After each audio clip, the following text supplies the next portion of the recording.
Hello नमस्कार, हमारे YouTube channel में आप लोगों का स्वागत है। आज हमारे देश ने एक बहुत बड़ा सितारा खो दिया। सिने जगत के सबसे बड़े कलाकार, सबसे बड़े स्टार दिलीप कुमार जी के निधन 98 वर्ष के उम्र में मुंबई में हो गई। दिलीप कुमार हमारे सिने जगत के सबसे बड़े स्टार्स में से गिने जाते हैं। उनकी अदाकारी, उनकी कलाकारी और उनका सिने जगत को लेके कंट्रीब्यूशंस हमारे बीच सब दिन रहेगा और उसको लेके हम लोग बहुत कुछ सीखते रहेंगे। जैसा कि दिलीप कुमार जी बहुत बीते 4-5 साल से बीमार चल रहे थे और बीच बीच में उनकी तबीयत ख़राब होती रहती थी, लेकिन वो रिकवर करते थे। लेकिन इस जीवन के आपाधापी में, इस जीवन के प्रसंग में वो धीरे धीरे एक ऐसा लम्हा जोड़ गए जिससे वो हमारे बीच नहीं रहे अब। लेकिन दिलीप कुमार जी की जो काम है, दिलीप कुमार जी का जो कंट्रीब्यूशन है, दिलीप कुमार जी का जो सिने जगत को लेके एक लगाव है, उसको पूरी दुनिया और हम समस्त भारतवासी उनको याद करेंगे। दिलीप कुमार जी का जीवन के बारे में वर्णन करना एक वीडियोज़ में पॉसिबल नहीं है, एक ही वीडियो में, लेकिन हम उनके कुछ आगाज जर्नी और अंत तक के कुछ छोटे छोटे मुद्दे को या छोटे छोटे बातों को इस वीडियो में रखेंगे। दिलीप कुमार जी का जन्म 11 दिसंबर 1922 को पेशावर, पाकिस्तान में हुआ।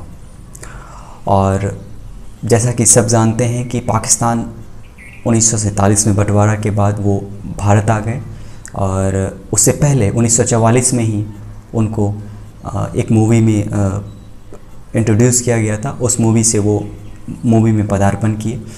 फिर उनको रिकग्निशन राज कपूर के निर्मित एक मूवी अंदाज मूवी से उनको रिकग्निशन मिला और उनको उसके लिए पूरा सराहा गया। उनकी कला अदाकारी को लोगों ने सराहों पे रखा। वो एक ऐसा दौर था कि हर तरफ दिलीप कुमार होते थे। ऐसा कहा जाता था, बड़े बड़े प्रोड्यूसर्स, बड़े बड़े डायरेक्टर्स कहते हैं कि अगर आपकी मूवी हिट नहीं होती है, आप दिलीप कुमार को लेके मूवी बना लो, मूवी हिट हो जाएगी।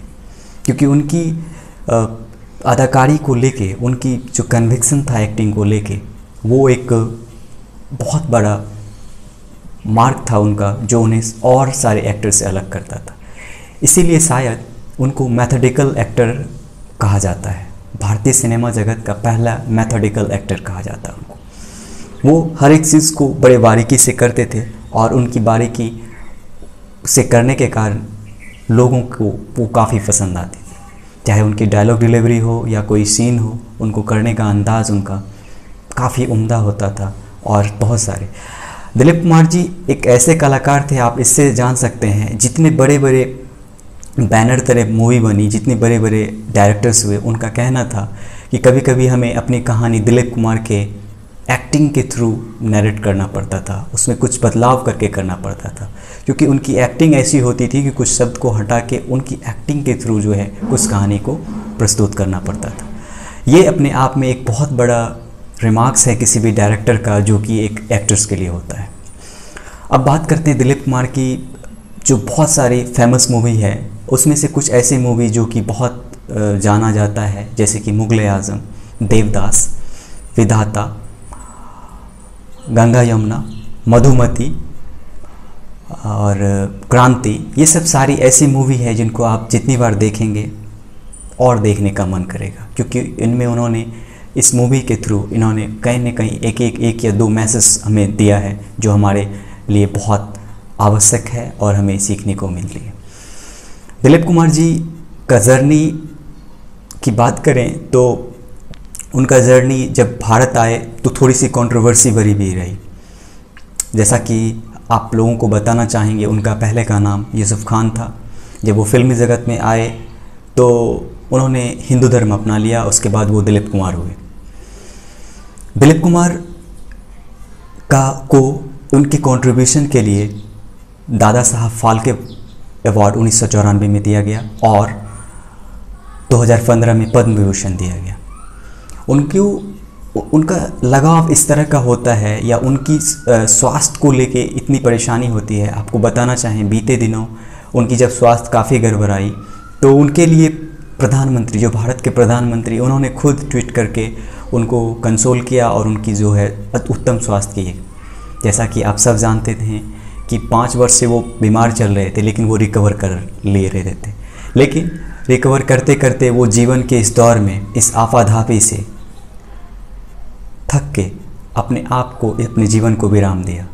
लेकिन उनका विराम देना हमारे लिए सिर्फ उनका एक अंत हो सकता है, लेकिन उनकी कलाकारी, उनकी व्यक्तित्व, उनका सौहार्द, उनका जो एक ऑरा है वो हमारे बीच तब तक बनी रहेगी जब तक ये दुनिया रहेगी। क्योंकि अगर आप किसी भी कलाकार से पूछेंगे कि वो कलाकारी में किसको कॉपी करना चाहते हैं, वो क्या सीखे हैं, तो हर एक कलाकार एक ना एक बार ज़रूर कहेगा कि वो दिलीप कुमार जी के एक्टिंग को देख के थोड़ा कुछ सीखना चाहते हैं या उनके जैसा करने, क्योंकि उनको कॉपी करना बहुत मुश्किल से। आप देवदास ही देख लें, उनकी देवदास मूवी देख लें और शाहरुख की भी देवदास देख लें, तो कहीं ना कहीं हर एक कलाकार उनको कॉपी करना चाहता है। ये अपने आप में एक बहुत बड़ा है। कॉपी आप किसको करते हैं? जो कि लेजेंड होता है, जिनकी कॉपी करने से आप में एक अलग निखार आ जाती है। तो दिलीप कुमार जी का जर्नी इतना सुखद रहा और काफ़ी सरल रहा, और वो इतने सरल व्यक्तित्व के थे। इतने बड़े कलाकार होने के बावजूद भी वो अपने से छोटे कलाकार को अपने समकक्ष मानते थे। वो कभी ऐसा नहीं फील कराते थे कि आप जो हैं कि छोटे कलाकार हैं या वो बहुत बड़े लीजेंड हैं। वो हर वक्त अपने से समकक्ष रखते थे।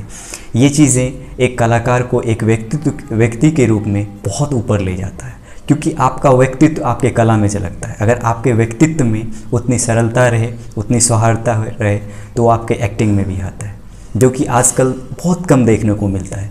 इसीलिए दिलीप कुमार जी हमारे बीच नहीं रहे, लेकिन उनके कार्यों को लेके हम लोगों को कुछ न कुछ संदेश मिलते रहता है। उनकी जो भी मूवी देखते हैं उनसे बहुत कुछ सीखने को मिलता है।